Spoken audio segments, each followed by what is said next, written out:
예, 이제부터는 그 전기 우리가 어, 재료의 물성에 대해서 어느 정도 우리가 알아봤기 때문에 이제부터는 그 전기화학적 에너지 저장 변환 장치, 특히 리튬 이온 전지에 대해서 한번 알아보도록 하겠습니다. 자, 리튬 이온 전지에 대해서 먼저 여러분들 이제 리튬 이온 전지라고 하면 가장 먼저 생각나는 게 뭐죠? 그 두 개가 있죠. 하나는 전기차, 또 하나는 그 뭐가 있습니까? 그 휴대폰이 있죠. 하나는 전기차, 하나는 휴대폰. 전기차와 휴대폰이 있습니다. 휴대폰.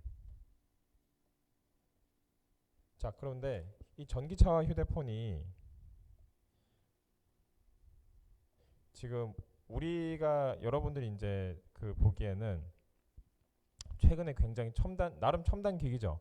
휴대폰도 첨단 기기고 전기차도 첨단 기기인데 얘네들이 처음 나온 게 그러면 그때 처음 나왔느냐? 꼭 그런 건 아니에요. 얘네가 처음 나온 거는 거의 한 100년 전, 120년 전이 되죠. 최초의 전기차는 최초의 전기차는 거의 한 120년 전인 1899년에 나왔고요. 얘가 한 어느 정도 속도일 것 같아요. 그냥 이제 뭐 한번 대강 만들어 본 정도일까? 아닙니다. 생각보다 꽤 빠릅니다. 어느 정도냐면은 시속 100km 정도 달릴 수 있어요. 그때 이제 그 비행기가 나오기 전이죠. 1900년대 지나서 나왔기 때문에 비행기가 나오기 전에 100km 이상 달릴 수 있는 게 사실 많지는 않았습니다. 예를 들어서 기차도 100km 달릴 수 있을런지 없을런지 약간 좀 헷갈리기 때문에, 그리고 자동차도 우리가 말하는 포드가, 여러분 잘 아는 포드가 자동차 왕이잖아요. 그리고 어떤 사람은 포드가 뭐 자동차 발명자다 이렇게 이야기하는데, 포드가 정확히 예를 들어서 발명을 했다 할 때 얘네들이 발명을 한 자동차는 내연기관 자동차죠. 내연기관 자동차. 그런데 내연기관 자동차조차도 얘네들이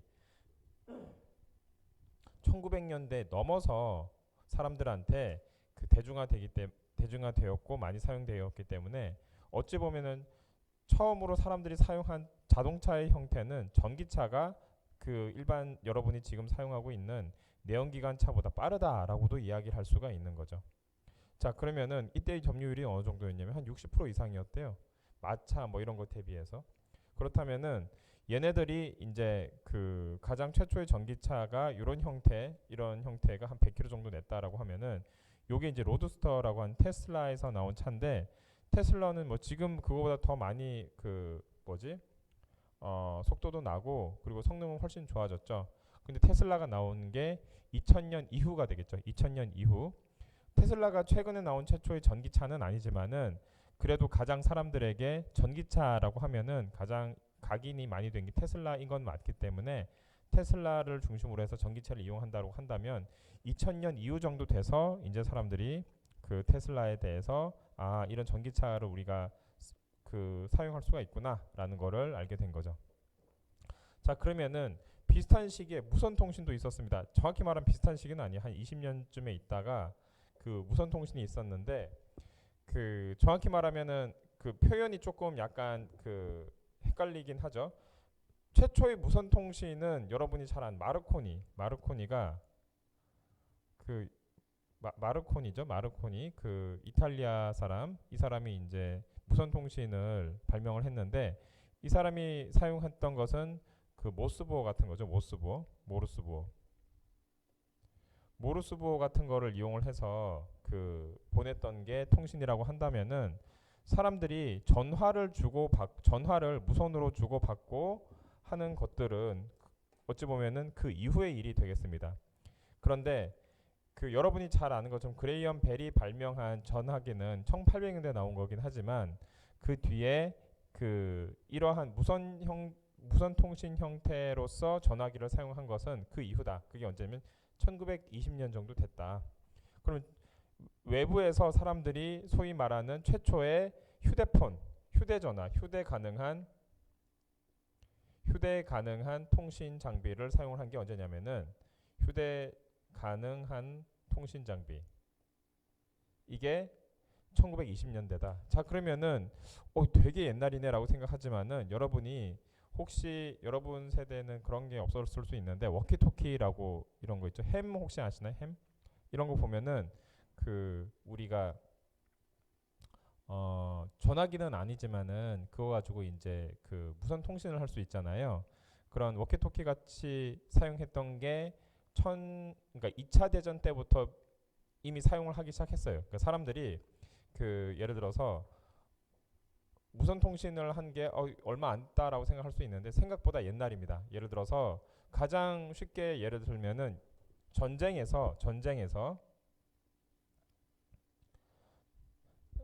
굉장히 많은 기술들을 발전시키는데 그 여러분들 뭐 비행기 같은 거 타면은 비행기 조종사들이 지상과 통신을 해야 되잖아요. 그런데 그 통신을 어떻게 하겠어요? 어떤 전원이 있어야지 하잖아요. 그것도 어찌 보면 무선 통신이 되고요. 그 다음에 독일 같은 경우는 독일이 전격전을 통해서 다른 나라에 이제 침공을 할 때 사용했는데 독일이 사용했던 탱크라든지 전차 이런 것들이 다른 나라보다 굉장히 뛰어났다 이런 것보다는 얘네들의 작전이 더 뛰어났다라고 하는 게 정설인데 어떤 작전을 썼냐면은 연합작전을 썼어요. 연합작전. 연합작전이라는 게 여러 가지의 그 우리 탱크라든지 전차들이 서로 통신해 가면서 공격하는 그러한 작전을 썼다. 그럼 거기에 사용된 것도 무선 통신이죠. 그렇기 때문에 이러한 그 배터리를 그러면 거기에 기본적으로 사용되는 게 배터리예요. 배터리를 사용하지 왜냐면 다른 그 전력원이 없으니까. 그래서 최초의 무선 통신 그러니까 그 무선 통신이라기보다는 최초의 휴대 가능한 무선 통신은 한 1920년에 최초에 나왔지만 이러한 굉장히 약간 투박한 형태로 나왔지만은 이게 계속 진화되어서 1970년대 정도 되면은 이미 사람들이 사용할 수 있는 형태의 전화기가 나오게 됩니다. 그때 전화기 보면은 여러분 혹시 뭐 옛날 드라마 같은 거 보면 굉장히 전화기가 크죠. 그러면은 크게 만드는 요인 중에 그 전화기 자체의 뭐 칩이라든지 이런 디바이스도 있겠지만은 큰 원인 중에 하나는 배터리다. 왜냐면은 배터리 자체가 굉장히 크게 차지하기 때문에 거기에 사용하는 배터리를 대신 뭐 충전하고 그리고 실제로 충전하고 사용하는데 걸리는 시간도 길게 충전하는 거에 비해서는 실제로 길게 사용하지 못했다고 하는 게 어찌 보면은 그 정설이죠. 그래서 그렇게 사용되던 게 가장 최근에 와서는 다음과 같은 이런 휴대전화, 스마트폰에 얘네가 이제 들어와서 길게 쓸 수 있을 정도로 굉장히 기술이 발전된 거죠. 그러니까 우리 이미 100년 전에도 이미 다음과 같은 배터리를 이용을 한 그 전기차 또는 무선 통신 같은 것들이 그 이미 사람들이 사용을 하기 시작했다라고 하는 거죠. 자, 그러면은 얘네들 두 가지 기술의 이미 답을 이야기했는데 기술의 공통점은 뭐냐라고 한다면 배터리다. 그러니까 배터리를 그 얘네들이 어느 전력원이 있어야 되는데 그 에너지원을 외부에서 받는 게 아니라 요거 자체에서 그 전력원을 그대로 사용하기 위해서는 배터리가 필요한데 배터리를 사용해서 움직이는 게 전기차도 그렇고 무선 통신도 그렇게 되겠다. 자, 그래서 그러면 이제 우리가 전기차에 대해서 조금 이야기를 해볼게요. 전기차에 대해서 이야기하는 이유는 지금 여러분들이 스마트폰은 매우 익숙합니다. 스마트폰 익숙하지만은 스마트폰 이전에 사실 배터리에 대해서 그 이야기하자고 하면은 스마트폰 이전에도 배터리는 계속 썼죠. 뭐 어떤 거 썼습니까? 여러분 뭐 그 혹시 뭐 휴대용 뭐 전자기기 뭐 카세트 테이프 이런 거 들어봤죠? 그 다음에 무슨 뭐 CD 뭐 이런 것들 그 다음에 캠코더 이런 것들이 다 휴대용이죠. 휴대용 가지고 다니는 거 휴대용. 얘네들이 말이 휴대용이지 휴대용은 이제 자기네들이 들고 다닐 수 있다라고 하지만은 더 핵심적인 얘네들의 그 기술은 뭐냐면은 전원 장치와 그 다음에 디바이스가 함께 있는 장치를 대부분 휴대용이다라고 이야기합니다. 그래서 그 휴대용 장비에 반드시 배터리가 들어가야 되기 때문에 배터리가 우리 생활 속에 들어온 지는 꽤 됩니다. 그런데 왜 최근에 와서 더 얘네들이 이슈가 됐냐라고 한다면은 큰 메가 트렌드를 얘네가 만들고 있기 때문이에요. 어떤 메가 트렌드를 만들고 있냐면은 산업계에서 전기차의 경우에는 기존에 있던 차 산업이라는 게 굉장히 큰 산업이잖아요. 거기에 딸려 있는 그 산업도 굉장히 많고, 그런데 기존에 있던 그 내연기관 기반의 그 자동차 산업에서 이제는 전기차로 큰 전환이 이루어지고 있는 시기이기 때문에 굉장히 이 시기에, 그러면은 내연기관에서의 핵심은 뭡니까? 얘네들을 그 태우는 연료가 기름이죠, 석유죠. 그렇지만은 지금 얘네들이 전기차로 바뀐다라고 한다면은 얘네들의 핵심은 뭐다? 석유가 아니라 다른 배터리나 다른 전력원이 되겠죠. 에너지원이 되겠죠. 그래서 어찌 보면은 지금 전기차 하나가 만들어지고 안 만들어지고의 문제라기보다는 기존에 기름의 굉장히 큰 수요 중에 하나였던 그 운송 수단이 새로운 걸로 바뀌는 굉장히 큰 패러다임에 있다라고 이야기를 할 수 있는 거죠.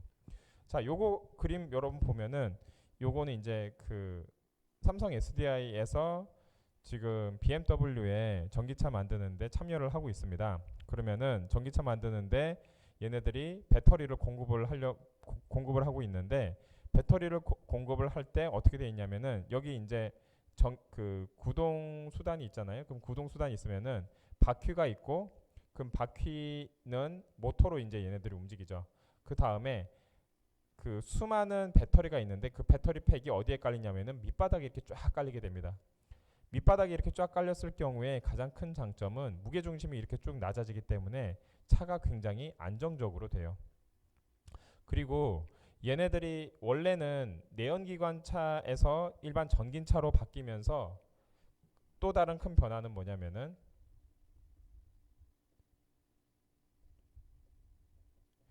기존에 있던 내연기관차의 경우에는 그 여러분 혹시 그 사행정 이런 거 배웠나요? 사행정. 그래서 뭐 흡입, 압축 뭐 해가지고 폭발 이런 식으로 해가지고 그 얘네가 사행정을 기반으로 해서 얘네가 그 외부에서 흡기를, 그러니까 공기를 받아들여서 거기에 그 기름을 분산시켜서 거기서 이제 폭발시켜서 계속 이제 그 실린더를 돌리고 바퀴를 돌리는 시스템인데, 그걸 우리가 뭐라고 합니까? 엔진이라고 하죠.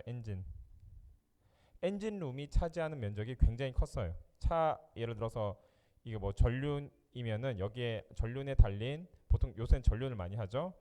전륜구동일 경우에 그 얘네들이 전륜구동과 후륜구동이 있는데, 잠깐 그거에 대해서 이야기하냐면은 요새는 전륜구동이 많아요. 그 다음 전륜구동, 후륜구동, 그 다음에 사륜구동이 있어요. 사륜구동. 갑자기 딴소리를 뭐 할 수도 있지만 잠깐만 요거 이야기만 하고 갈게요. 자, 전륜구동은 륜이 바퀴란 뜻이거든요. 바퀴. 그러니까 그 앞바퀴가 돌아가고, 앞바퀴가 이제 얘네가 돌아가고 뒷바퀴는 그냥 따라간다는 뜻이에요. 그러니까 이 앞바퀴가 얘네가 돌아가고 뒷바퀴는 그냥 달아만 놓으면은 그 우리가 얘네가 돌아가는 거에 맞춰서 그냥 그 딸려서 그냥 바퀴만 달아 놓은 거지, 얘네가 실제로 이제 그 돌아가지는 않는다. 앞바퀴가 돌아가면 따라서 뒤에 이제 돌아가는 시스템. 그거를 앞에 달아 놓은 거면 전륜구동, 얘네들 뒤에 달아놨다 그러면 후륜구동이라고 하고요. 어떤 것들 보면 사륜구동이라는 게 있죠. 사륜구동은 이 네 개가 다 이렇게 돌아갈 수가 있다라고 하는 것을 우리가 사륜구동이라고 합니다.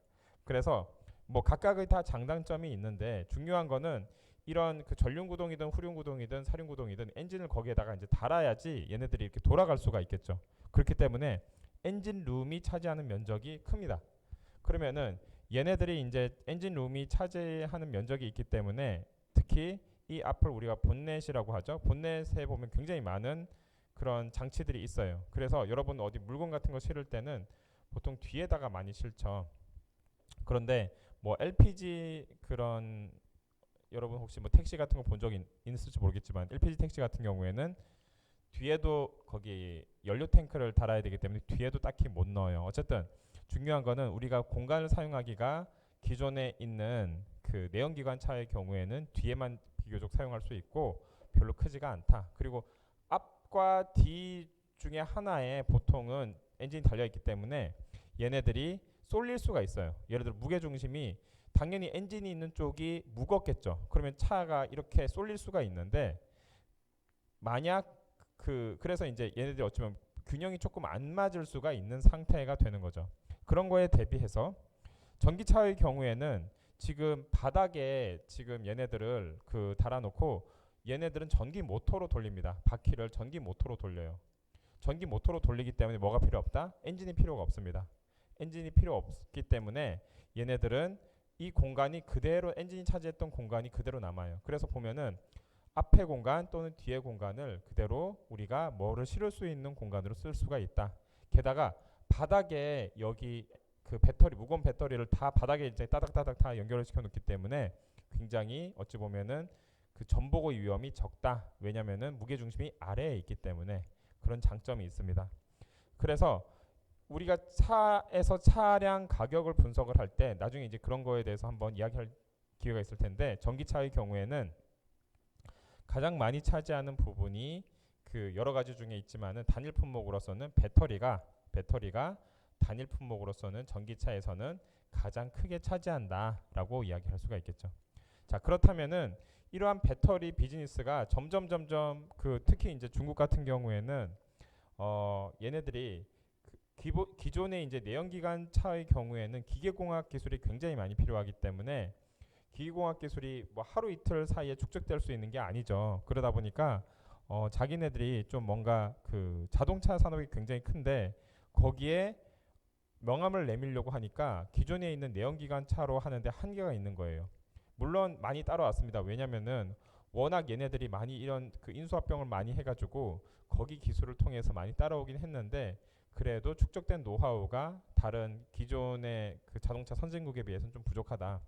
그런 거에 비해서는 우리나라 굉장히 대단한 거예요. 왜냐면은 전후에 자체 브랜드로 자기가 디자인 해가지고 차량을 만드는 나라가 그렇게 많지가 않은데 뭐 만드는 것과 또 이제 그것을 실제로 세계에서 좀 몇 대 자동차 메이커 이 정도로 해서 파는 나라가 별로 없는데 그나마 여러분이 좀 자랑스럽게 생각할 수 있는 것은 현대, 기아차 이런 회사들이 나름 전 세계를 상대로도 어느 정도 경쟁력 있는 회사로 인지가 되고 있기 때문에 우리나라가 그런 면에서는 굉장히 좀 전무후무한 케이스다.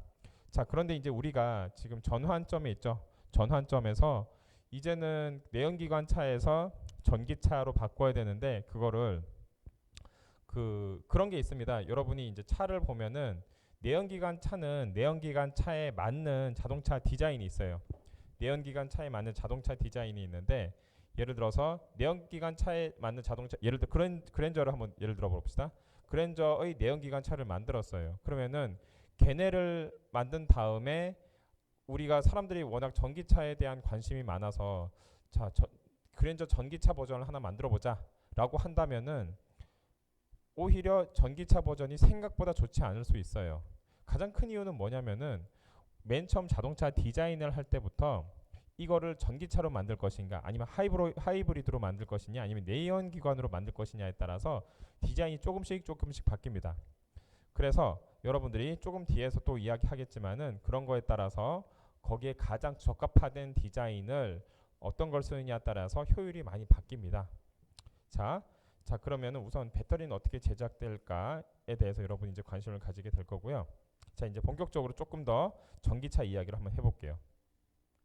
최초의 전기차는 어떻게 되어 있냐면 여러분 여기 뭡니까? 자석이죠. 자석처럼 얘네들이 이렇게 지금 원리랑 똑같아요. 좀 투박해 보여서 그렇지 똑같습니다. 얘네들이 최초에 이제 전기차를 다음과 같이 이제 자석을 이용한 요건 자석이죠. 자석을 이용해서 계속 N극, S극이 맞닿으면 돌아갈 수 있게 모터를 만든 게 가장 최초의 전기차 디자인이에요. 그래서 방금 여러분이 보신 그 그림이 한 1899년에 나온 100km를 달리는 전기차 디자인이 돼요. 나름 그때도 유선형으로 만드는 게 도움이 된다라고 생각을 해서 다음과 같이 이제 유선형으로 만든 디자인이에요. 그리고 나서 포드의 내연기관 차가 엄청나게 대히트를 치고 나서 다시 이제 전기차로 돌아오는 데는 시간이 꽤 많이 걸립니다. 자, 그럼 거기서 질문을 하나 해보면은 왜 하필이면은 그때 전기차가 잘 나가고 있었다 그랬죠? 한 그 시장 점유율이 50% 이상 됐었어요. 그런데 왜 갑자기 훅 얘네들이 이렇게 떨어졌을까요? 얘네들이 갑자기 이제 그 내연기관 차가 나오고 나서 갑자기 시장 점유율이 확 죽었거든요. 죽은 가장 큰 이유는 뭘까요? 가장 첫 번째는 연비의 문제입니다. 연비. 무슨 갑자기 연비의 문제? 효율성의 문제. 효율성.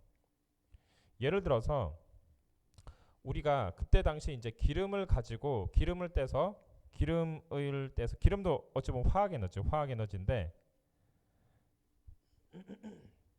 기름을 떼서 지금 그 차량을 돌리는 거는 운동 에너지로 바꾸는 거죠. 운동 에너지. 화학 에너지를 운동 에너지로 바꾸는데 화학 에너지가 100이다라고 한다면은 그 중에서 운동 에너지가 100으로 다 가면 제일 좋겠지만 그런 거는 없기 때문에 뭐 80이나 50이나 뭐 이런 정도만 가도 굉장히 잘 가는 거예요.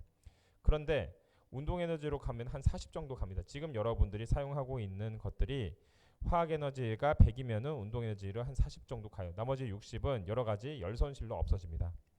그런데 그럼 효율이 한 40% 정도 된다고 볼게요. 그러면은 얘네들이 전기 자동차는 얼마냐? 효율이 굉장히 낮아요. 그리고 두 번째로는 얘네들은 그때도 이제 충전이란 개념이 있기 때문에 여기서 보면은 니켈 여기 다음과 같이 이제 오른쪽에 적어놓은 게 우리가 그 2차 전지가 어떻게 발전이 됐냐 하는데 납축 전지, 2차 전지 이런 것들이 생각보다 굉장히 옛날에 만들어진 기술이에요. 납축 전지 같은 경우에는 지금도 쓰고 있죠. 160년이 넘은 기술이에요. 160년이 넘은 기술인데도 지금도 여전히 잘 씁니다. 가장 큰 이유는 얘네가 내구성이 워낙 좋기 때문에 그 추운 데든 더운 데든 뭐 따뜻한 데든 뭐 그냥 서늘한 데든 다 쓸 수가 있어요. 그러다 보니까 우리가 납축 전지를 계속 쓰고 있고 그 뒤에 니카드라고 효율이 훨씬 좋은 걸 썼는데 우리가 얘는 좀 환경적으로 문제가 있다라고 해서 그 다음부터는 쓰지 않고 있고요. 자, 그 다음에 그런 상황에서 다시 이제 여기 들어오면은 그 화학 에너지를 운동 에너지로 바꿔야 되는데 얘네들을 다시 보통 얘는 바로 화학 에너지에서 운동 에너지로 바꿔주죠. 그런데 전기 에너지 같은 경우에는 화학 에너지를 전기 에너지로 바꾸고 전기 에너지를 다시 운동 에너지로 바꾸는 이 시스템으로 갑니다. 그러다 보니까 여기에서 손실도 굉장히 많이 나고 그 다음에 얘네들을 이렇게 좀 오래 갈 만한 그 배터리 시스템이 개발이 되지 않았던 그런 상황이었어요. 그러다 보니까 굉장히 그냥 기름만 쭉 넣으면은 되게 잘 가는데 너무나 편한 거예요. 그래서 사람들이 급속하게 그 내연기관 우선 효율도 높고 편하기 때문에 내연기관 자동차로 바꾸게 되게 됩니다. 그러고 나서 다시 이제 사람들이 전기차에 대해서 소위 말하는 리디스커버라고 하죠. 리디스커버를 하게 되는 데는 거의 한 100년 가까이 걸리는데 사람들이 배터리에 대한 연구는 그 중간에도 계속 했었죠. 그래서 언제부터 사람들이 폭발적으로 배터리가 필요하다라고 생각했냐면은 1970년대 들어서 뭐가 생기냐면 석유 파동이 생깁니다. 석유 파동이 생기면은 뭐가 가장 큰 문제냐면 기름값이 오르죠.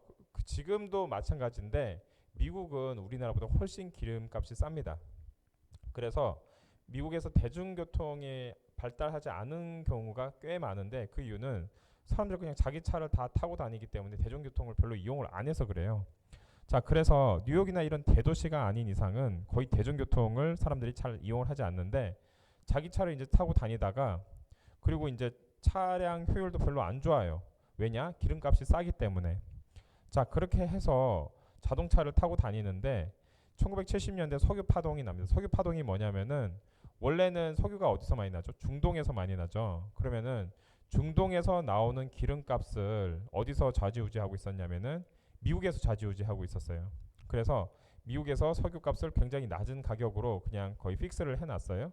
그런다가 갑자기 이제 거기서 반란이 일어나 그리고 뭐 소위 말하는 친미 국가들을 중심으로 하다가 거기서 주로 생산하는 뭐 이집트라든지 아니면 무슨 뭐 그 이란 뭐 이라크 뭐 이쪽 사람들이 다 원래는 다 친미 쪽 원래는 다 영국의 식민지 출신이다 보니까 그 뒤에도 그 영국 식민지일 때부터 거기를 이제 관리를 했을 거잖아요. 석유 회사를 중심으로 해서 관리를 했는데 식민지가 끝났다 하더라도 회사는 남으니까 그런데 거기에서 어떻게 했냐면 우리가 그냥 너네들 왜 우리 땅에서 나는 석유를 왜 니네들 맘대로 하냐 이런 식으로 해서 자기네들이 그거를 다 가져가 버립니다. 그래서 원래는 석유값이 굉장히 쌌었는데 왜 너네들 마음대로 석유를 값을 매기냐 해서 석유값을 올려버립니다. 그게 지금 생각했을 때는 그 석유값이 그 뭐 별로 되게 높은 가격은 아니었는데 1970년이라고 생각하면은 굉장히 높은 가격이에요. 그래서 원래는 원가가 뭐 배럴당 5불 이하였어요. 그런데 그걸 한 그 원래 한 1불 이하, 그다음 5불로 높이고 10불로 높이고 20불로 이런 식으로 갑자기 급격히 높입니다. 그러면 원래 한 1불 이하로 쓰던 사람들이 이거를 거의 진짜 막 물이 기름보다 더 이렇게 비싸게 거래되는 그런 지역인데 거기서 가격을 한 10배, 20배 이렇게 높였다고 해보세요. 전 세계에서 완전 난리가 나죠. 그때 석유 파동이 나옵니다. 뭐 우리도 그때 석유 파동 때문에 굉장히 힘든 시기가 있었는데 그래서 석유 파동이 나고 나서 사람들이 그때부터 이제 정신을 차리기 시작해서 야 우리가 석유가 진짜 정말 좋은지 알고 했는데 사실 석유가 좋죠. 너무 사용하기도 쉽고 석유의 가장 큰 장점은 아까 이야기한 것처럼 화학 에너지를 일반 다양한 에너지로 쉽게 변환을 할 수가 있고 그 다음에 그걸 뭐라고 이야기하냐면은 여러분 이제 옥탄가 그런 걸 배워서 알 텐데 그 g당 나오는 단위 질량당 나오는 에너지가 굉장히 높은 데 속하는 게 석유입니다. 다른 애들을 그렇게 에너지가 그렇게 크게 나오지가 못해요. 에너지도 많이 나오고 싸고 그 다음에 운송하기도 굉장히 쉽습니다. 여러분 이제 석유만 사용을 하다 보니까 그 다른 에너지 수단의 운송에 대해서는 별로 관심이 없는데 사실 석유가 굉장히 그 리퀴드 형태잖아요. 리퀴드 형태로서 굉장히 운송하기 쉬운 에너지 수단이고 화학 에너지고 걔네를 우리가 또 다양하게 또 사용할 수가 있습니다. 그런데 석유를 제외한 다른 예를 들어서 뭐 태양광만 생각해 보세요. 태양광 운송을 어떻게 합니까? 못하죠. 풍력 운송 못하죠. 굉장히 다른 우리가 생산할 수 있는 조력, 뭐 원자력 다 운송할 수 있는 것들이 아니에요. 원자력은 운송은 할 수 있지만 너무너무 위험하죠. 그러다 보니까 이렇게 석유처럼 우리가 쉽게 사용할 수 있는 게 없다가 갑자기 그거를 딱 못 사용하게 된다 아니면 사용하기 힘들어진다라고 생각하니까 난리가 난 거죠. 그때부터 이제 사람들이 본격적으로 뭔가 다른 대체 에너지를 해야겠다라고 이제 연구하기 시작한 크게 하나가 태양 에너지, 그러니까 그 태양광, 그 솔라셀에 대해서 처음 이제 사람들이 본격적으로 연구하기 시작한 그 전에도 물론 뭐 연구가 없었던 건 아니겠지만은 그때 많이 연구되기 시작했고요. 그 다음에 그 전지, 그러니까 리튬이온 배터리와 같은 이런 다양한 배터리에 대해서 사람들이 연구를 하기 시작했어요. 그때부터 이제 사람들이 한 70년대부터 점점점 연구를 시작해서 80년대 돼서는 굉장히 연구가 활발해지기 시작했고 여러분들이 잘 아는 것처럼 80년대 그 일본에서 특히 이제 그냥 일반 배터리가 아니라 2차 전지라고 해서 재충전할 수 있는 전지를 중심으로 해서 굉장히 연구를 많이 했고 그거 가지고 노벨상도 받았죠. 그래서 이제 제일 처음 적용한 게 어디냐면은 다양한 전자기기. 그때 이제 일본이 전자기기의 왕국이었으니까. 그래서 전자기기에 적용하고 그리고 실제로도 91년도에 보면은 여기에 그 소니가 그 최초로 그 리튬이온 배터리를 상용화 시킵니다. 그 전에도 리튬 관련한 배터리가 많긴 했는데 상용화 시킨 거는 소니가 최초였어요. 왜냐면은 그 전에 그 나름 리튬 배터리라고 해서 만든 것들 중에서 폭발 사고도 있고 하다 보니까 제대로 제어가 안 됐었는데 그 굉장히 일본 특유의 그 계속 얘네들을 그 최적화 시켜서 정말 딱 세계 최초로 소니에서 리튬이온 배터리를 상용화 시키고 소위 말해서 그 뒤에 날개도 친 듯이 팔리게 됩니다. 그때쯤 해서 우리나라도 LG를 중심으로 해가지고 우리가 배터리를 연구를 해야겠다라고 하는 붐이 일었고 1999년에 LG화학에서 최초로 상용화를 시작합니다. 그리고 2000년 돼서 삼성 SDI에서도 같이 이제 얘네들을 생산을 하기 시작해요. 그리고 나서 이제 우리가 그 여기 90년대 중반쯤 돼서 다시 배터리가 연구를 많이 하다 보니까 자 우리가 다시 한번 옛날에 전기차라는 개념이 있었기 때문에 다시 한번 전기차에 대해서 한번 해볼까라고 해가지고 GM에서 EV1이라고 하는 전기차를 만들어냅니다. 상업적으로는 성공을 못했지만은 이제 사람들이 잘 기억하지는 못하지만은 전기차로서 메이저 회사에서 만든 거의 최초의 그 자동차가 아닐까라는 생각이 드는 거죠. 그리고 나서 그 도요타에서 프리우스라는 것을 만들어내는데 도요타는 사실 프리우스를 만들어낸 건 1990년대예요. 여기 보면 97년이라고 나와 있죠. 하이브리드라는 차를 만들어냈는데 이 하이브리드 차는 뭐냐면은 그 일종의 전기차와 내연기관의 중간 정도 형태가 되겠습니다. 그러니까 왜냐면은 기본적으로 전기차들이 그러니까 내연기관의 특징은 뭐냐면은 완전 연소가 돼야지 얘네들이 효율이 좋은데 완전 연소가 되는 그 상황이 속도가 느릴 때는 별로 완전 원소가 안 되고 불완전 연소가 되죠. 그때 이제 연비가 안 좋고 대신에 고속 주행이나 이런 데 있을 때는 얘네가 완전 연소가 되기 때문에 효율이 좋아요. 그 점에 착안을 해서 그 나름 내연기관 차는 맞죠. 내연기관 차이지만은 전기차로 가는 중간 단계로서 저속 주행일 때는 전기차로 가고 고속 주행일 때는 내연기관 차인 그 니켈 메탈 하이드라이드 전지를 이용을 하여서 그 일종의 하이브리드 차를 만들어냅니다. 그래서 빅히트를 만들어내요. 프리우스가. 그래서 아까 이야기한 여기 아까 무슨 얘기를 했었냐면은 우리가 그랜저가 있으면 뭐 그랜저 뭐 하이브리드 뭐 그랜저 전기차 이런 것도 만들 수 있지 않느냐라고 하는데 기본적으로 그랜저가 내연기관 차를 모델로 해서 만들었기 때문에 얘네를 전기차로 만들 경우에는 조금 우리가 생각하는 만큼 전기차 효율이 나오지 않을 수 있다라는 이야기를 했었잖아요. 그와 반대로 프리우스 같은 경우에는 원래부터 얘네들이 타겟을 우리는 하이브리드 용으로 만들 거야 라고 해가지고 개발한 차기 때문에 약간 생긴 게 조금 독특하게 생겼죠. 일반 차랑은 조금 다르게 독특하게 생겼는데 그 이유가 얘네들이 하이브리드 차량으로서 가장 최적화되게 그 효율이 가장 최적화되게 만든 것이 프리우스이기 때문에 그래서 뭐 다른 건 모르겠고 연비 하나는 끝내줘라고 하는 게 토요타의 프리우스가 되겠습니다. 그래서 실제로도 보면은 여러분이 이제 무슨 뭐 자동차를 이렇게 보면은 자동차의 연비를 많이 보잖아요. 실제로 그 도요타에서도 그러니까 여기 이제 하이브리드 차도 연비라는 게 있어요. 전기차는 연비라는 걸 계산하는 게 조금 달라서 바로 전기차와 그다음에 그래서 실제로 여러분 전기차 연비를 보면 전기차 연비 왜 이렇게 낮아 이렇게 볼 수도 있어요. 왜냐면 산출하는 기준이 조금 달라서 그런데 어쨌든 지금 그 일반 내연기관차와 그다음에 하이브리드 차의 연비를 비교했을 경우에는 하이브리드 차 도요타 하이브리드가 훨씬 좋습니다. 예를 들어서 거의 한 2배 가까이 좋아요. 그런데 그런 하이브리드 라인들이 여러 개 있단 말이에요. 뭐 도요타 뭐 그 프리우스 하이브리드도 있고 무슨 뭐 캠리 하이브리드도 있고 뭐 여러 가지 이런 하이브리드도 있고 예를 들어서 현대에 있는 하이브리드 라인이 있죠. 뭐 그랜저도 있고 뭐 아반떼도 있고 소나타도 있고 한데 걔네들 모두와 비교했을 때 프리우스가 가장 좋아요. 그런데 차이점은 뭐냐면은 그랜저는 내연기관 그랜저도 있고 그 다음에 하이브리드 그랜저도 있다라고 한다면은 프리우스는 하이브리드 프리우스 하나예요. 내연기관 프리우스가 없습니다.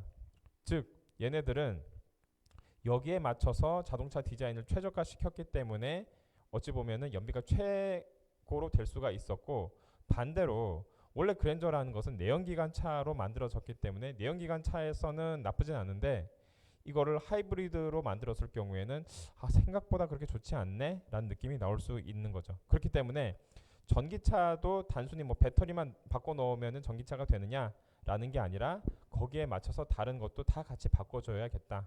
자, 그럼 그 뒤에 나온 게 뭐냐면은 실질적으로 그 지금도 뭐 프리우스가 이런 하이브리드 차가 팔리긴 하지만은 사람들이 요새 전기차에 대해서 되게 많이 관심이 생겼죠. 그래가지고 닛산 리프라는 게 있어요. 지금 굉장히 차량이 많은데, 그러니까 전기차 차량이 많은데 닛산 리프 이야기를 한 것은 내가 뭐 일본 차를 좋아해서가 아니라 실질적으로 사람들한테 가장 이제 사용할 수 있는 전기차로서 각인을 한 게 닛산 차부터라고 할 수가 있습니다. 그래서 닛산이 생각보다 뭐 티노 하이브리드부터 시작해가지고 굉장히 전기차에 대해서 투자를 많이 한 상태예요.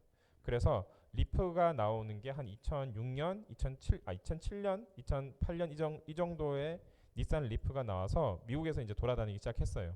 굉장히 얘네가 조용하고 그리고 잘 그 하다 보니까 사람들이 아 이제 우리가 전기차를 탈 수가 있구나라고 이제 생각을 하기 시작했죠. 그리고 나서 나온 애가 누구냐면은 그 테슬라예요. 사실 테슬라에서 맨 처음에 나온 애는 로드스타라고 해서 한 1억 5천짜리예요. 그런데 그거는 단순히 이제 우리가 전기차를 이렇게 잘 만들 수 있다라고 이제 쇼업하기 위한 목적이 가장 크죠. 그거 가지고 테슬라도 돈을 못 벌고 사람들도 딱히 돈을 많이 아 이거 이 가격 주고 정말 좋다라는 것은 못 느꼈을 수도 있어요. 그런데 그러고 나서 이제 모델 S라는 게 나옵니다. 모델 S는 한 1억 정도 됩니다. 여전히 비싸긴 한데 모델 S가 나오면서 사람들이 아 진짜 이제 전기차 시대가 오는구나. 실제로 모델 S를 봤었는데 아 정말 외곽이 되게 뭐라 그래야 되지? 좀 이렇게 수려하고 되게 말끔하고 미끈하다 이런 느낌이 굉장히 많이 들 정도로 그 전기차에 나름 최적화되게 만든 차예요. 그런데 사실 모델 S도 마찬가지고 로드스터도 마찬가지인데 전기차로서 기존 그러니까 얘네들이 이렇게 만든 것은 가격을 이렇게 높게 책정하고 만든 것은 우선 자기네들이 판매 대수가 많지 않기 때문에 규모의 경제를 하지 못해서 가격이 비싼 것도 있고 얘네들이 자신들이 우선 고급화 전략을 시작해보자라고 해서 비싼 것도 있어요. 그리고 나서 아니 뭐 뭐니 해도 사람들한테 큰 자동차 회사로 각인되기 위해서는 자동차를 많이 팔아야 되잖아요. 얘네들이 모델 S니 뭐니 이런 거 팔아도 1년에 10만 대도 못 팔거든요. 그런데 이제 사람들한테 범용적인 전기차를 한번 만들어 보자라고 해서 나온 게 뭐냐면은 모델 3가 되겠습니다. 이 모델 3는 가격대가 한 3천만 원 이 정도를 목표로 해서 만든 거예요. 3천만 원이면은 가격이 뭐 3천만 원이 그 작은 돈은 아니지만은 일반 전기차들 라인을 여러분들 한번 알아보면은 대부분 아무리 싸도 4,500만 원 이후가 됩니다. 최소 한 5천 이상을 줘야 돼요. 거기에 그것도 이제 보조금 받고 그렇게 해서 뭐 한 3천, 2천 이렇게 내려가는데 대부분 가격이 5천이나 한 4천 이상 가격이에요. 그런 상황에서 3천만 원대, 한 3만 불대의 그 전기차를 이 정도 수준으로 만든다라고 하는 것은 전 세계적으로는 빅히트가 칠 수 있는 그런 그 모델이 되는 거죠. 그렇게 해서 얘네들이 이제 지금 테슬라 정도까지 오고 그리고 우리도 보면은 뭐 이제는 현대도 그렇고 기아도 그렇고 전 세계 자동차가 이제는 화두가 뭐다? 전기차다. 전기차로 이제 다 돌아섰어요. 거의. 그래서 가장 큰 이유는 뭐냐면은 그냥 그러면 여러분 궁금하죠? 왜 갑자기 이 사람들이 내연기관차 잘 만들고 있다가 전기차로 돌아섰을까? 큰 이유 중에 하나가 그 사람들이 이제 환경 규제에 대해서 그러니까 전에도 한번 그런 얘기 한 적이 있을 것 같은데 환경 규제를 점점 많이 하다 보니까 그 우리가 사고 있는 많이 요새는 많이 줄었는데 한때 많이 탔던 그 디젤 차 같은 경우도 유럽에서는 못 씁니다. 왜냐면은 디젤 차에서 나오는 매연들이 유럽에서 나오는 규격에 맞지가 않기 때문에 거기서는 계속 유로 6, 유로 5, 유로 뭐 이런 식으로 해가지고 계속 규제의 강도를 높여가면서 거기서 나오는 뭐 배출가스라든지 이런 것들에 대해서 좀 더 그 하시한 그 레귤레이션을 적용을 하고 있어요. 그러다 보니까 점점 좀 그 기존의 내연기관 차라든지 이런 애들은 설 자리가 적어지고 그런 거에 비해서 전기차는 이런 다양한 부분을 만족시키고 그리고 가장 큰 단점이 뭐냐면은 주유소는 곳곳에 있지만은 전기차 충전소는 곳곳에 없죠. 그런데 이러한 것도 어찌 보면 국가적으로 해결되고 있는 추세이기도 하고 최근에 이제 테슬라에서는 이런 아이디어를 냅니다. 그냥 그 사람들이 그 요거를 이렇게 충전시키는데 시간이 가장 많이 충전소가 설사 있다 하더라도 충전시키는데 시간이 많이 걸리지 않느냐. 요새 뭐 급속 충전이 나왔다고는 하지만 보통 충전시키는데 거의 이런 차들은 뭐 오버나잇 그러니까 밤새도록 충전시킨 다음에 그 다음날 몰고 가는 게 대부분이거든요. 그러다 보니까 불편하다. 왜냐면은 그냥 중간에 갑자기 그 배터리가 다 방전이 되면 어떻게 하려고 불안하다 이러잖아요. 그래서 그리고 실제로 뭐 배터리 충전소가 있다 하더라도 충전시키는데 시간이 많이 걸리니까 이걸 어떻게 해결하냐라고 했을 때 차라리 아예 우리가 갈아 끼우자. 예를 들어서 그런 배터리 충전소 같은 걸 만들어서 사람들한테 충전하라고 하지 말고 배터리 갈아 끼우세요라고 이야기하는 거죠. 그러니까 여러분들이 뭐 배터리 한 두 개씩 가지고 다니다가 하나는 그냥 끼우다가 다 쓰고 나면은 다른 거 새로 그 쓰지 않은 거 새 거를 끼우는 것처럼 그런 방식으로 해서의 충전을 그 배터리의 교환을 요새는 이제 고려를 하고 있는 거죠. 이것도 어찌 보면은 과도기적인 게 될 수 있는 게 예를 들어서 정말 급속 충전 기술이 나와서 한 지금 이렇게 배터리 갈아 끼우는데 걸리는 시간을 한 90초, 1분 30초 정도 잡고 있거든요. 그 정도면 나쁘지가 않잖아요. 그런데 만약 급속 충전 기술이 한 2분 정도, 한 5분 이내라고 한다면은 우리도 주유를 할 때 기본적으로 몇 분은 쓰기 때문에 그 정도면 사람들이 충분히 리저너블하게 받아들일 수 있는 시간이 되어서 아마 이러한 배터리를 갈아 끼우는 거는 좀 과도기적인 기술이 되지 않을까라는 생각이 듭니다.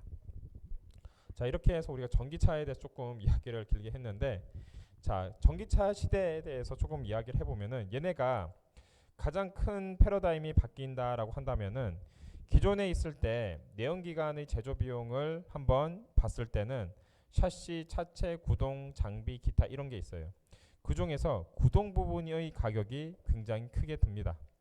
그런데 그 구동 부분에서 가장 크게 돈이 드는 게 뭐냐면 엔진이에요. 엔진. 그래서 엔진 기술이 가장 어떤 자동차 회사에 너가 어떤 기술이 가지고 있느냐 하면 난 엔진 기술이다. 엔진 기술이 가장 핵심 기술이 되겠습니다. 그래서 자체 엔진 기술을 가지고 있는 거는 굉장히 큰 거예요. 예를 들어서 그 비행기만 하더라도 최근에 이제 중국이 뭐 전투기도 만들고 자체 항공기도 만든다고 하는데 엔진만큼은 아직은 잘 못 만들고 있어요. 그래서 엔진도 아직도 수입을 하고 있는 그 상황이에요. 그런데 그렇기 때문에 이제 자동차 엔진도 마찬가지로 엔진 기술이 굉장히 중요해요.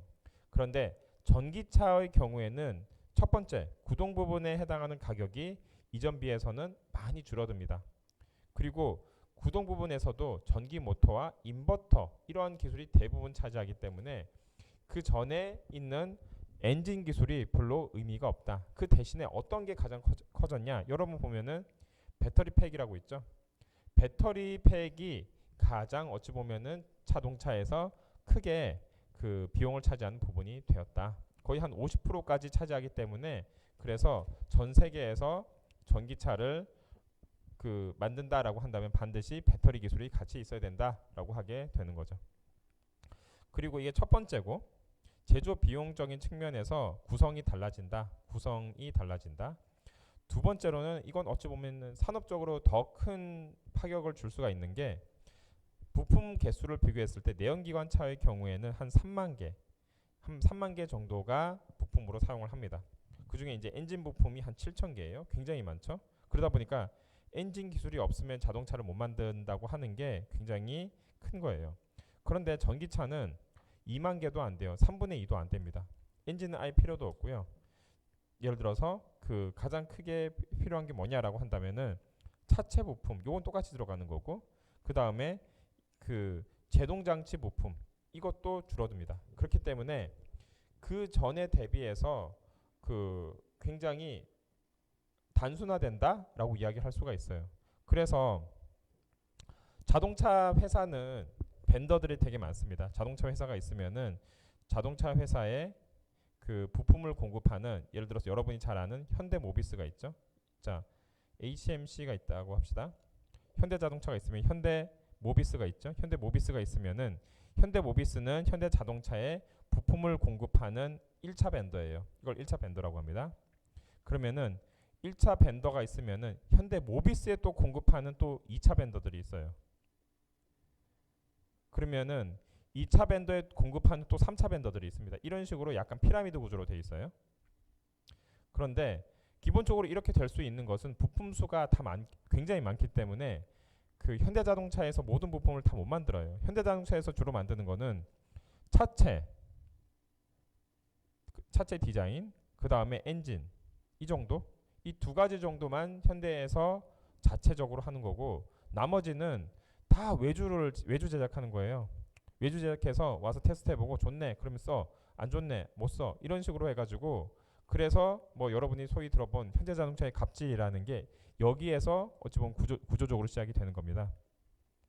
얘네들이 그러니까 갑질이라고 하는 게 그러니까 안 좋은 의미인데 구조적으로 얘네들이 모든 걸 다 만들 수가 없어요. 현대차에서 그거는 모든 대기업이 마찬가지인데 자기네들이 모든 것을 개발을 할 수가 없기 때문에 너무 많이 필요하니까 그래서 이것들을 보통 나눠서 이제 합니다. 개발을 좀 이제 다른 벤더 회사에서 개발해 온 거를 가지고 아 이거는 우리한테 쓸 수 있겠다 없겠다 해가지고 나눠서 씁니다. 그러면은 자기네들이 아 이걸 쓸 수 있겠다라고 한다면은 그것을 이제 자기네들이 사서 이제 쓰게 되는 거죠. 그러다 보니까 어찌 보면은 그 현대차에서 외부에 있는 부품을 사서 쓰는 입장이기 때문에 고객의 입장이 되는 것이고 그리고 이런 벤더들은 그 고객이 아니라 어찌 보면 파는 사람 입장이 되기 때문에 갑을 관계가 형성이 된다라고 하는데 그 기본적으로 구조가 현대차가 모든 것을 만든다고 하면 이마저도 없는 구조이기 때문에 어찌 보면은 얘네들이 그 상생하는 구조다라고 이야기하는 게 좀 더 정확하다라고 할 수가 있는 거죠. 그런데 그 요건 좀 다른 얘기인데 나중에 이제 반도체 이야기를 할 때 이야기할 수가 있을 텐데 반도체 이야기를 차량용 반도체도 굉장히 많이 요새 이제 들어가는데 반도체 같은 경우에는 아예 현대차에서 터치를 할 수 없는 부분이에요. 그러니까 터치를 불가능하다라고 하는 게 그 예를 들어서 다른 부품 같은 거는 보세요. A, B, C 회사가 있으면은 이 부품의 기술이란 게 완전 첨단, 최첨단 이런 기술의 부품들은 그렇게 많지가 않습니다. 예를 들어서 내가 A 벤더를 사용을 하다가 그냥 A 벤더 품질이 안 좋으니까 B 벤더 거 써보니까 더 좋더라. B 벤더로 바꿉시다. 가능해요. 그런데 반도체나 제어 이러한 부분에서는 그리고 좀 막말로 되게 심하게 이야기하면은 부품이 마음에 안 들면은 아유 요거 그 벤더들한테 맡겨 놓으니까 못 쓰겠는데 우리가 직접 만들어야겠다 도 가능합니다. 그런데 반도체라든지 요새처럼 전장용 부품들이 굉장히 많이 들어가요.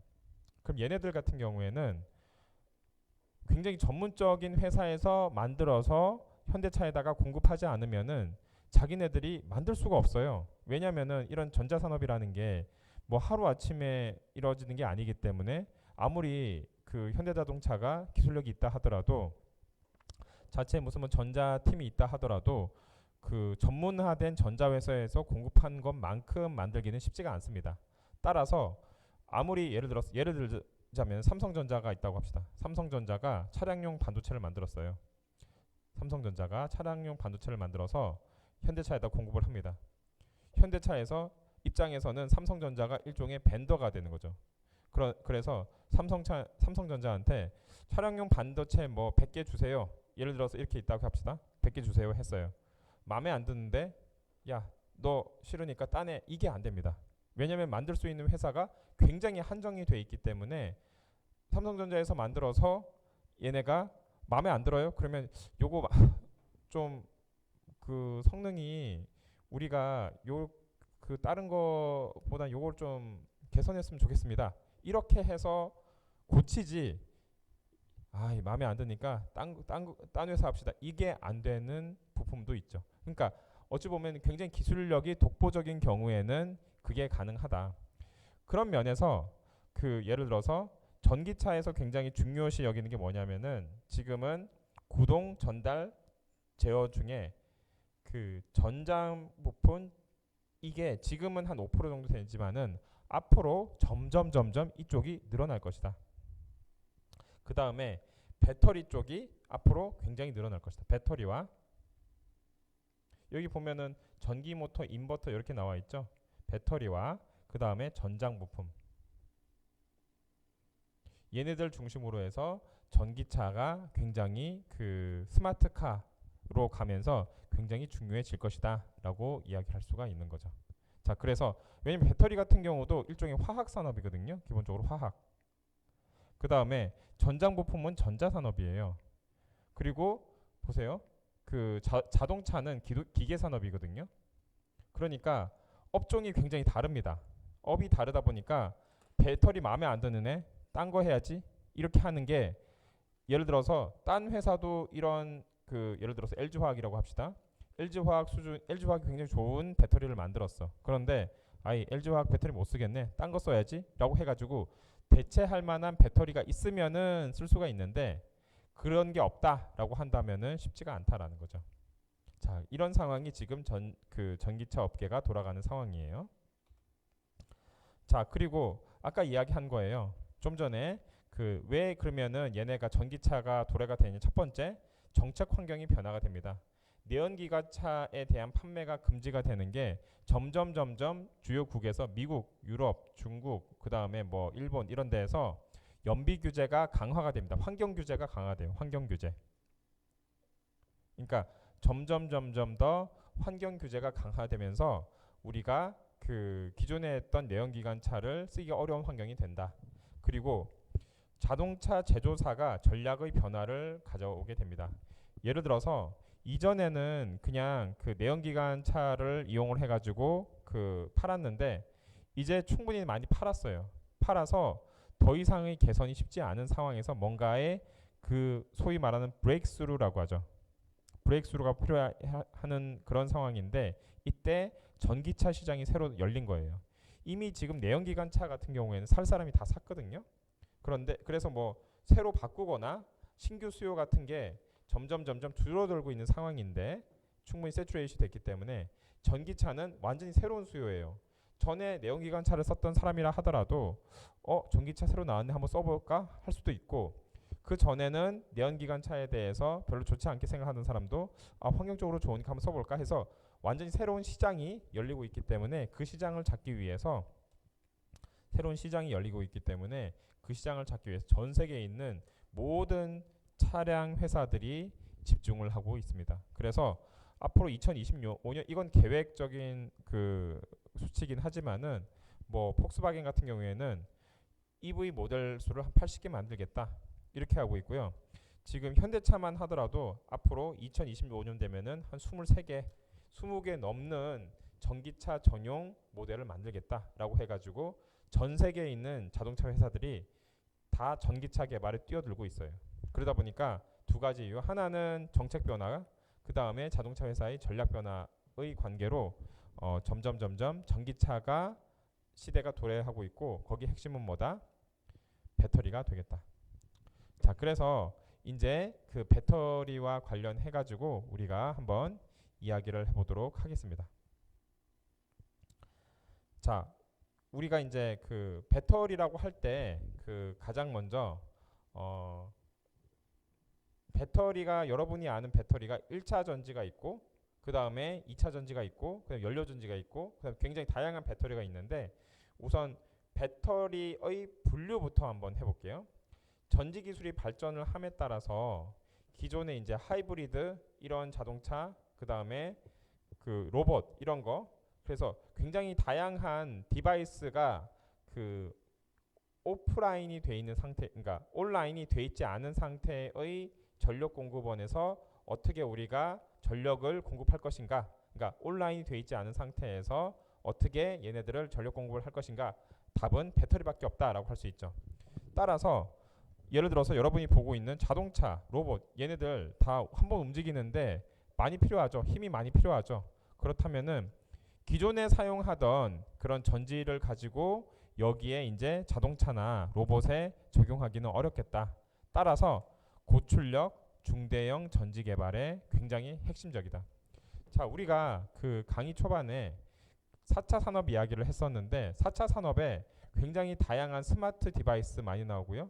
웨어러블 디바이스 많이 나오죠. 근데 웨어러블 디바이스든 전기차든 공통점이 뭡니까? 스마트폰이든 얘네들이 어떤 외부 전원을 지속적으로 연결되어서 받고 있는 상황이 아니라 얘네가 딱 동떨어져서 얘네들이 이제 자체 전력원을 가지고 활동을 해야 되는 게 가장 큰 특징이잖아요. 그런데 뭐 소위 말하면 이런 이야기가 있어요. 뭐 태양열, 뭐 태양전지 받아서 할 수 있지 않을까라고 하는데 현재 수준으로는 여러분이 태양광 받아가지고 그거 가지고 그 만들 수 있는 전력은 굉장히 작습니다.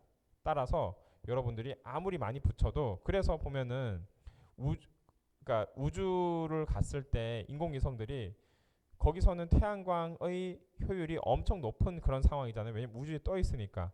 그럼에도 불구하고 작은 그 인공위성에 요런 작은 인공위성에 태양광 패널이 엄청 많이 붙어 있죠.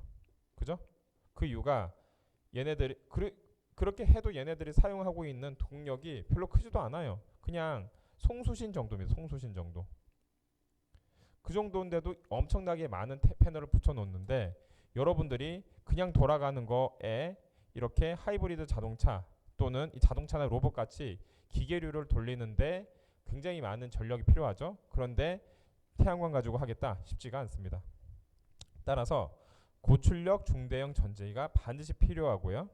그래서 전지 그 중에서도 얘를 여러분이 이제 그 옛날 그 휴대전화와 요새 휴대전화의 가장 큰 차이점은 크기의 차이라고 할 수 있죠. 근데 옛날 휴대전화가 컸던 가장 큰 이유 중에 하나가 얘네들이 배터리 기술이 별로 발달이 되지 않아서 거기에 이제 들어가는 배터리들이 무겁고 뚱뚱하기 때문에 크기를 크게 차지했단 말이에요. 마찬가지로 지금 여러분들이 뭔가 이렇게 그 큰 그 기계류를 움직이고 싶은데 그 기계류에 맞게 얘를 그 작동시키기 위해서는 그런데 가볍게 작동시키기 위해서는 전지의 고성능화가 반드시 필요하다. 그래서 휴대용 기계의 융합화, 다기능화와 함께 그 얘네들이 전지의 고성능화가 굉장히 필요하다라고 할 수가 있겠습니다. 자, 그래서 소형화, 장시간 사용 가능한 전지가 필요하고 요새는 뭐입니까? 안전성 이슈도 떴고요. 그 다음에 급속 충전 이러한 이슈들이 함께 있다라고 이야기할 수가 있겠습니다. 전지 분류 체계를 보면은 먼저 전지는 화학 전지와 태양 전지 이렇게 분류를 할 수 있고요. 우리가 여기에서 이야기하는 것은 주로 화학 전지에 되겠고 1차 전지, 2차 전지, 연료 전지가 있고요. 그 중에서 우리가 집중하고 있는 2차 전지의 경우에는 리튬 2차 전지 그리고 그 이전에 니켈 메탈 하이드라이드, 니켈 카드뮴 2차 전지, 납축 전지 이런 것들이 있겠다. 자, 그래서 얘네들의 분류에 따라서 정리를 해보면은 1차 전지의 경우에는 한 번 쓰고 나서 재사용이 불가능한 전지, 얘네들 망간, 알칼라인 전지 이런 애들을 우리가 1차 전지라고 이야기하고요. 지금도 여전히 많이 쓰고 있죠. 그 다음에 2차 전지의 경우에는 충전을 통해서 계속 사용 가능한 전지, 예를 들어서 니켈 카드뮴, 니켈 메탈 하이드라이드. 그래서 요새는 니켈 카드뮴을 거의 쓰지 않습니다. 뭐 거의 쓰지 않는다라고 하는 것은 원래는 거의 완전 안 써야지 정상인데 옛날에 쓰던 게 남아 있을 수도 있으니까 그 니켈 카드뮴 전지와 니켈 수소 전지만 주로 쓰고 그리고 얘네들마저도 거의 이제 많이 안 쓰고요. 요새는 니켈 이온 전지, 그러니까 리튬 이온 전지를 주로 사용하게 되겠다. 자, 얘네들의 경우에는 양극과 음극 사이를 리튬 이온이 가역적으로 왔다리 갔다리 하면서 그 화학 에너지를 전기 에너지로 변환하는 것이 얘네들의 가장 큰 역할이라고 할 수가 있겠습니다. 자, 그래서 여기에 대해서는 나중에 좀 더 자세히 이야기할 거예요. 양극, 음극 뭐 이런 물질을 써서 사용을 하고 있고요.